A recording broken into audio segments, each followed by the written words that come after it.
Olá, tudo bem com vocês? Sejam todos bem-vindos à aula de Geografia.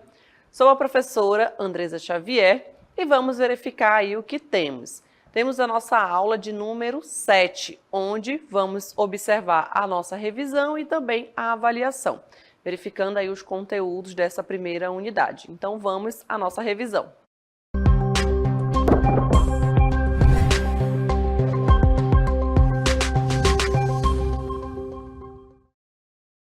Muito bem, então vamos verificar aí alguns pontos, que nós vimos nessa primeira unidade. Inicialmente falamos sobre algumas categorias da geografia, então a gente vai relembrar. Temos aí inicialmente espaço geográfico. Vocês lembram aí que falamos do espaço geográfico? Inclusive mostrei uma imagem para vocês da Igreja Matriz, que fica localizada no município de Coari, aqui no estado do Amazonas. E aí nós temos o antes e o depois. Então, a gente tem um questionamento, de como é que seria ali o nosso bairro, a nossa escola, há 5, 10 anos atrás. E essa imagem retrata as mudanças que ocorreram nesse espaço geográfico. E o espaço geográfico nada mais é que o conjunto integrado de paisagens resultantes aí de fenômenos naturais e também da ação do homem, ou da ação humana, ou também, como podemos falar, da ação antrópica, tá bom? E também é formado por elementos, onde a gente observa nessa paisagem aqui, nesse espaço geográfico, A gente tem aqui poluição sonora, as relações entre pessoas e também as instituições, certo? Então, esse aí é o conceito que a gente observa inicialmente de espaço geográfico. Vimos também no espaço geográfico os elementos da natureza e também os elementos culturais. Então, vamos relembrar quais são. Aqui nós temos elementos culturais e elementos naturais.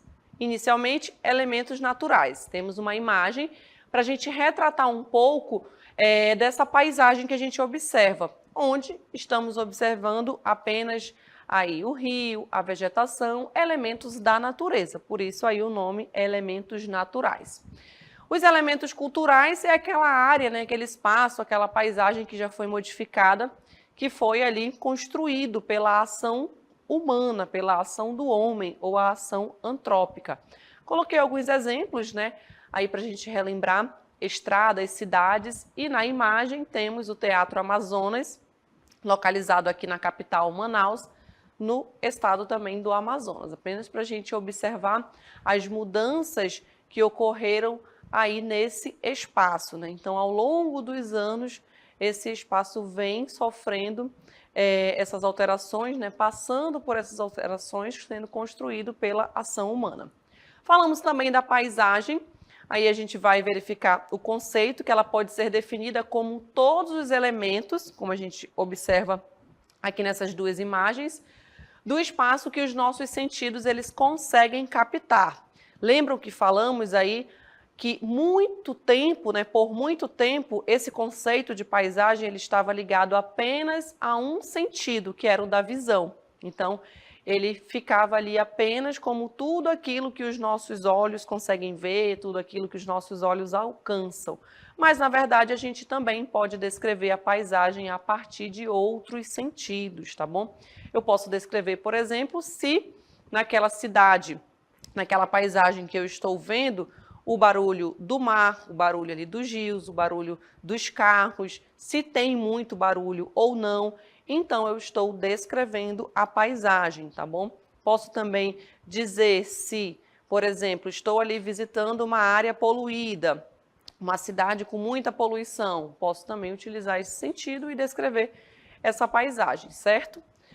Vimos também que a paisagem ela é o resultado aí de todas as interações sociais do homem e da sociedade com a natureza, os fenômenos naturais que vão ocorrer ali naquele espaço, tá bom? Então a gente tem esse resultado da paisagem da interação do homem ou da ação humana e também dos fenômenos da própria natureza, como a chuva, ali a mudança do relevo, com processos de erosão, intemperismo, desgaste do relevo, entre outros fenômenos naturais. Falamos também sobre lugar. Lembram aí do conceito de lugar? Inclusive, trouxe algumas imagens para vocês verem, né? O conceito de lugar é uma parte ou porção do espaço geográfico que assume aí grande significado, né? Porque a gente tem, olha, nesse conceito, nessa categoria geográfica, o nosso espaço de vivência, né? É aquele lugar onde a gente vai criar ali uma certa afetividade. Então, quando vocês observarem espaço de vivência, afetividade, nessa categoria geográfica, vocês já sabem aqui que a gente está falando do lugar. Da paisagem que a gente viu anteriormente, aí você pode observar principalmente como os sentidos, né, que a gente pode ali descrever certo lugar, uma certa paisagem. Então, a gente liga sempre aí essas dicas, né, para a gente associar à categoria geográfica. Das relações que mantemos também com as outras pessoas, né, no nosso dia a dia, onde a gente vai construindo aí com esse lugar, a paisagem, conhecemos dela fazendo parte com ela e também aqui interagindo, né, tanto com aquele lugar, com aquele espaço e também com as pessoas que ali vivem, tá bom? Então, sempre nessa categoria geográfica, relembrem aí, né, para vocês fixarem a questão da afetividade, esse espaço de vivência, a construção da identidade também. E aí nós temos também que nos lugares criamos uma identidade, né, que é uma outra característica. Você viu aqui, identidade, construção, criamos identidade, ou seja, possui importância e significado para nós, né? Então, aqui, por exemplo, nessa imagem, né, vocês podem ter certeza que todas essas crianças que estão brincando, elas vão construir essa identidade, vão construir esse sentimento, amizades, família, essa relação com esse lugar, né, esse sentimento de afetividade, construindo ali a identidade naquele lugar. Então, tudo isso está ligado a essa categoria da geografia, tá bom? Então, só para a gente relembrar, a paisagem é aquilo que os nossos sentidos conseguem captar e o lugar, aí a gente vai observar a questão da vivência, a questão da identidade, a questão da afetividade que a gente tem ali com aquele lugar, tá bom? Principalmente aí, lembre da questão da infância, né? E aí a gente já fica com aquela dica, certo? Falamos também sobre o território. O território nada mais é, gente, que o espaço, tá bom? Onde está inserido ali um estado ou um país. Ele pode ser delimitado por fronteiras, onde o estado ele exerce a sua soberania. Então, nós temos o nosso país, né?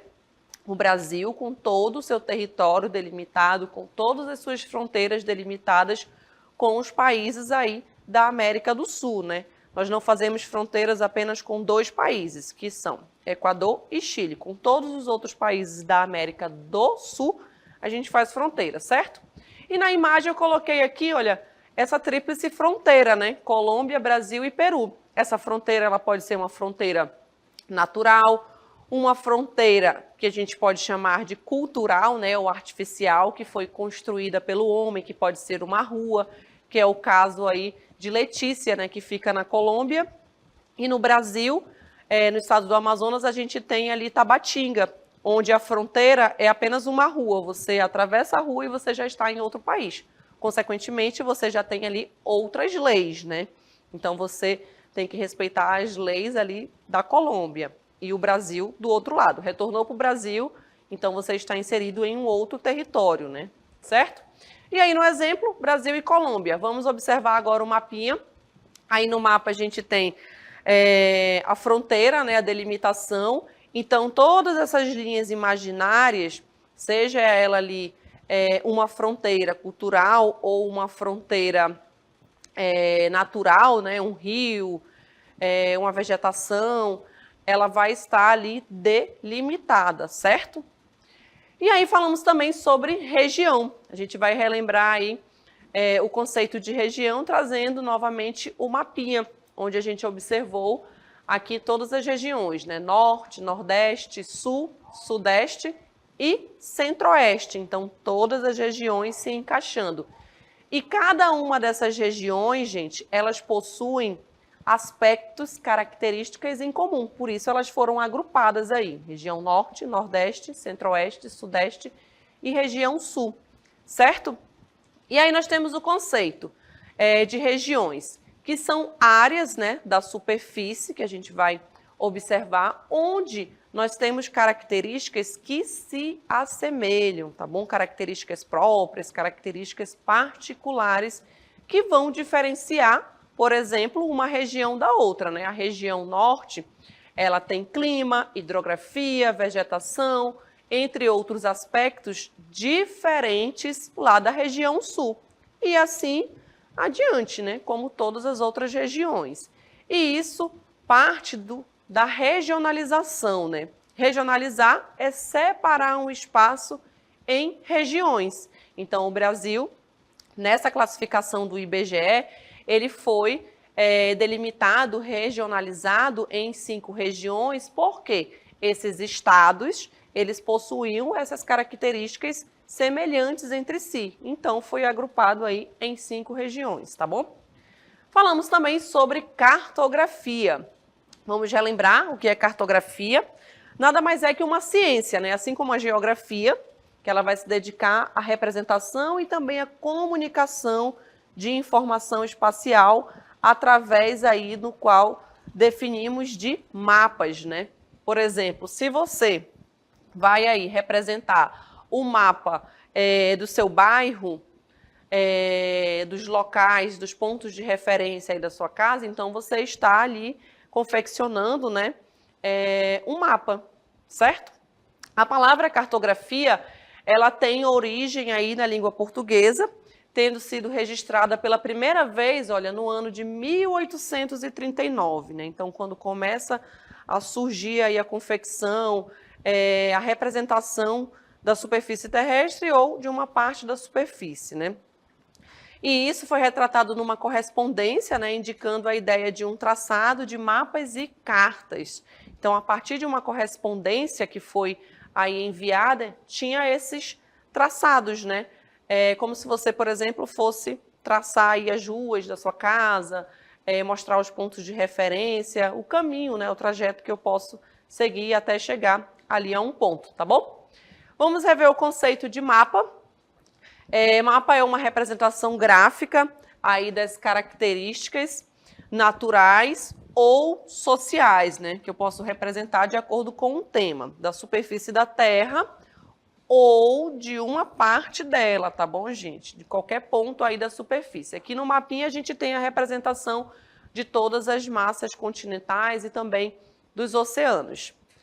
Vimos também planisfério, então esse é o conceito de mapa. E aí o planisfério, né, que também é um mapa, certo? A gente não pode confundir.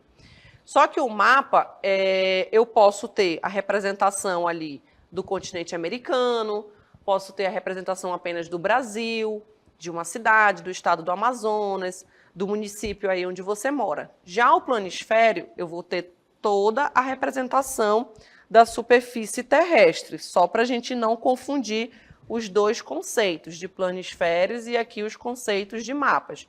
Mas, professora, um planisfério é um mapa? Sim, gente, ele é um mapa, tá bom? Mas aí, nessa representação, o planisfério ele representa toda a superfície, né?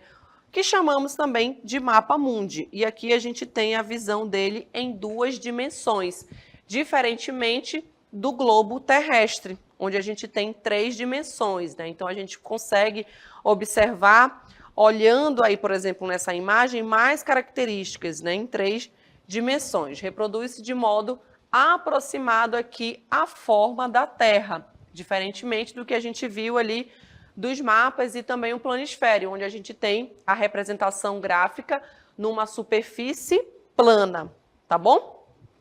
Falamos também sobre o surgimento das cidades na Amazônia, né, onde nós observamos o processo de urbanização. As cidades, elas tiveram aí o seu início ou a sua gênese aqui nas ocupações coloniais, né? Então, no período da colonização do Brasil, a gente teve ali alguns acontecimentos no Nordeste, a questão das terras, e aí nós temos esse processo de urbanização, de colonização na Amazônia. Lembrando que estamos falando aqui de Amazônia e não apenas do estado do Amazonas, tá bom? A gente tem aí todos os estados da região norte, nesse conceito de Amazônia, uma parte ali também do Maranhão e do Mato Grosso. E aí a gente vai observar nesse processo de urbanização os ciclos de prosperidade, né, de riquezas e outros de estagnação. E nos últimos 30 anos aí do século XX, as cidades, elas sofreram por essa enorme expansão, né? Por esse enorme processo de urbanização, de crescimento, como a gente observou, né? De prosperidade, mas a gente também observa a estagnação da economia em alguns momentos da história. E aí, vimos também os períodos, né? Que a gente destacou aí desse processo de urbanização na Amazônia. E a gente vai observar como que foram classificados esses 3 períodos, né? Aí o surgimento das cidades anterior aí ao ciclo militar. Nós falamos do primeiro período, que são fortins e aldeias de missionários, o segundo período, aqui a Companhia do Grão-Pará e Maranhão, as companhias que a gente observou durante esse segundo período. E no terceiro período a gente falou sobre o ciclo da borracha e o surgimento de algumas cidades com essa atividade econômica. E aí vimos também que algumas empresas, né, grandes empresas inclusive, se instalaram também na Amazônia e que acabou contribuindo também para o surgimento de algumas cidades. Aí a gente observou principalmente ali no Pará, né? Vamos relembrar quais são essas empresas. Aí nós vimos alguns projetos, né? Então, grandes empresas capitalistas foram incentivadas a se instalar nessas regiões, principalmente por 2 atividades, né, que a gente pode observar. A gente tem a mineração e também a siderurgia. Aí nós destacamos o projeto Carajás, o projeto Trombetas e também a usina hidrelétrica de Tucuruí. Então, isso acabou ocasionando o surgimento aí de algumas cidades de grande importância, né, para o Estado, e que também contribuiu para esse processo de urbanização, que contribuiu para esse processo de macrocefalia urbana, né, que nós observamos, que nada mais é que o inchaço urbano, onde a gente vai observar o processo de êxodo rural, os processos de migrações, né, da população indo para aquela região em busca de melhorias de vida, em busca de emprego, de estudar. Falamos também sobre algumas tendências aí que a gente vai relembrar quais são desse processo de urbanização, né, que apareceram aí no decorrer desse processo, de todo esse processo de colonização, desde lá o primeiro período de Fortins e das aldeias missionárias, das companhias, né, a gente observou ali no segundo período e também no ciclo da borracha, que a gente classificou como terceiro período, certo? E aí nós temos a concentração em grandes aglomerações, né, que a gente observou, onde a gente vai observar uma concentração da população nesse processo de urbanização, então o crescimento desse meio urbano, né, em detrimento ali ao meio rural. Falamos também sobre a proliferação de cidades pequenas em novos municípios, né, então aquelas cidades ali pequenas, onde essas empresas, grandes empresas capitalistas chegaram, onde essas cidades se desenvolveram e se transformaram aí em novos municípios, né, na região da Amazônia. E também a maior presença de cidades médias, né, nesse processo de urbanização que a gente vai observar, né, o surgimento aí das pequenas, médias e grandes cidades, certo? Então, esses foram alguns pontos que a gente observou aí nesse primeiro momento da nossa primeira unidade. Então, essas foram as 3 principais tendências. É claro que a gente tem outras, tá bom? Concentração em grandes aglomerações, proliferação de pequenas cidades ou cidades pequenas, né, em novos municípios e a maior presença aí de cidades médias, certo? Então, essa foi aí a nossa revisão, para a gente relembrar um pouco dos conteúdos dessa primeira unidade. Espero que tenham gostado. Até uma próxima.